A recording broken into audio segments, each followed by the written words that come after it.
అందరికీ నమస్కారం. నా పేరు మనురిత. నేను 4వ తరగతి చదువుతున్నాను. ఇప్పుడు నేను చెప్పబోయే కథ అత్యాశ. ఒక అడవిలో ఒక జత్తుమాలి నక్క ఒకటి ఉండేది.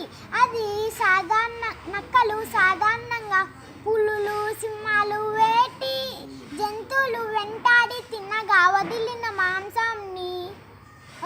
మాంసాన్ని ఎముకలు తిని బతుకుతాయి. రెక్కాడితే గాని డొక్కాడదు అని వీటికి బాధ లేదు.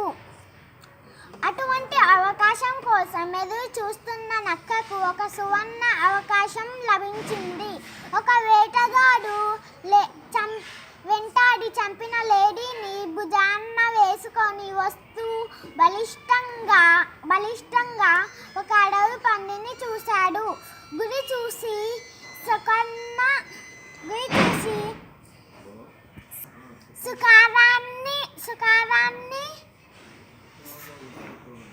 సుకారాన్ని బాణంతో కొట్టాడు.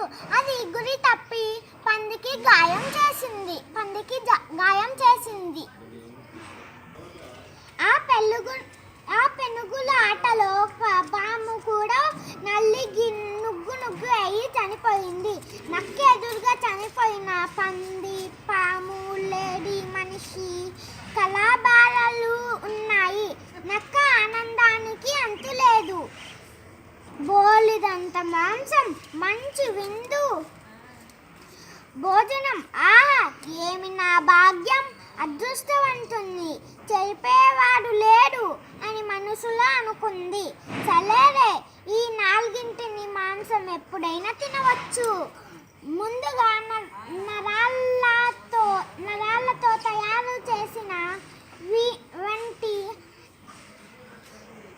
తింటాను అనుకొని వెంటనే కాలు కింద పెట్టి నరాలని కొరికింది. బిగుతుగా ఉన్న నరి తెగిపోవడం వల్ల వీళ్ళు వేగంగా నక్క గుండెకు తగిలింది. ఆ దెబ్బ నక్క గిలగిలామంటూ గిలగిలా తన్నుకుంటూ చనిపోయింది. ఆశ అత్యాగం అయితే అన్నీ కావాలనుకుంటారు. ఉన్నటివే తినాల.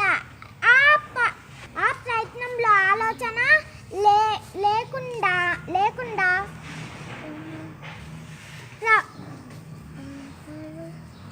ప్రవర్తిస్తారు.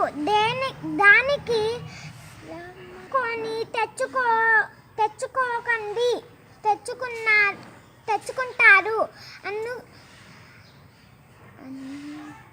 అనటానికి అత్యాశ కథ ఒక ఉదాహరణ. ధన్యవాదాలు.